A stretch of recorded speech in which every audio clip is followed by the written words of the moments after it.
เมืองไม้ก็หลายไปตอนนี้ก็อยู่ภาพบรรยากาศภูผาด่างเนาะเขตอยู่เทิงภูเขาควายนี่เป็นผาด่างเนาะบรรยากาศตะเวนก็โอ้กำลังลงแสงตะเวนกำลังลงแสงตะเวนกำลังขึ้นเด้ภาพบรรยากาศเทิงภูผาดอย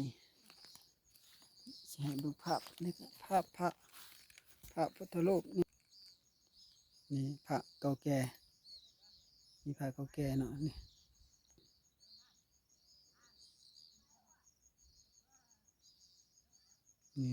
บรรยากาศ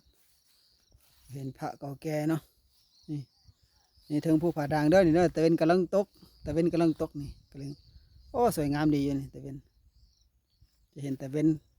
กำลังลง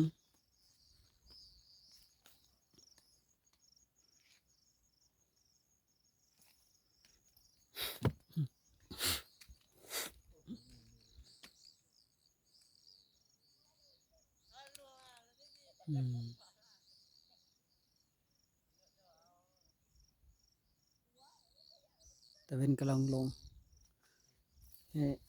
จุดชมวิวภูผาสูงเนาะนี่ว่าอาจารย์เฮาขึ้นมาวันนี้มาพักอยู่นี่คืนนึงเนาะเบื้องเช้าก็สิลงเบื้องเช้าสิลงทางนี้ละลงยาวเห็นลงไปแล้วตามสันโพลงไปเดินพุ่นละเดินพุ่นเดินตัวนั้นเราก็ลงไปอีกพุ่นจุดเป้าหมายคือหมู่บ้านนั่นพุ่นหมู่บ้านนั่นล่ะหมู่บ้านนั้นบนแล้วก็ยาวไปทางพุ่นละพุ่นขึ้นพุ่นละบ่นี่ไปทางคาสิโนพุ่นละนี่ขึ้นทางพุ่นมันนี่ก็แม่นมาเบิ่งตะเวนตกเนาะตะเวนตกดินมาเบิ่งภาพบรรยากาศอันสวยงดงามวิวธรรมชาติสูงเนาะวิวงามดีวิวดีเชิงนี่ตะเวนกำลังตก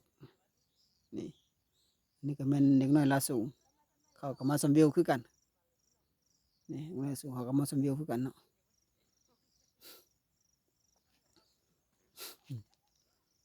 วิวสวยวิวสวยงามดีเนาะวิวสวยงามดีวิวก็เมื่ออื่นนี่ก็ได้ลงลำเอื่นลงละลงจากภูผาด่างละแต่ปีนภูหลายกับอยู่เทิงนี่กาดฮ้อนหลายผิวใหม่เบิดละผิวจะเป็น2 สีแล้วผิวนี่ อยู่ดูบ่ได้ย่านดำ ย่านดำ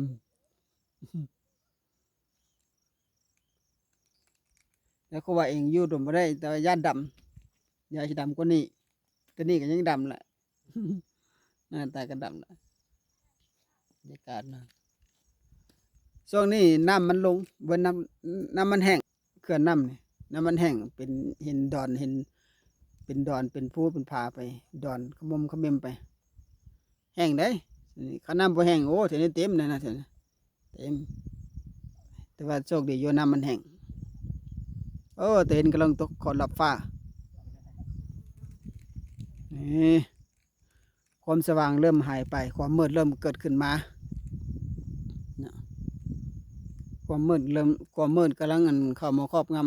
ำความสว่างเริ่มหายไปนี่ตะวันกำลังลงนะ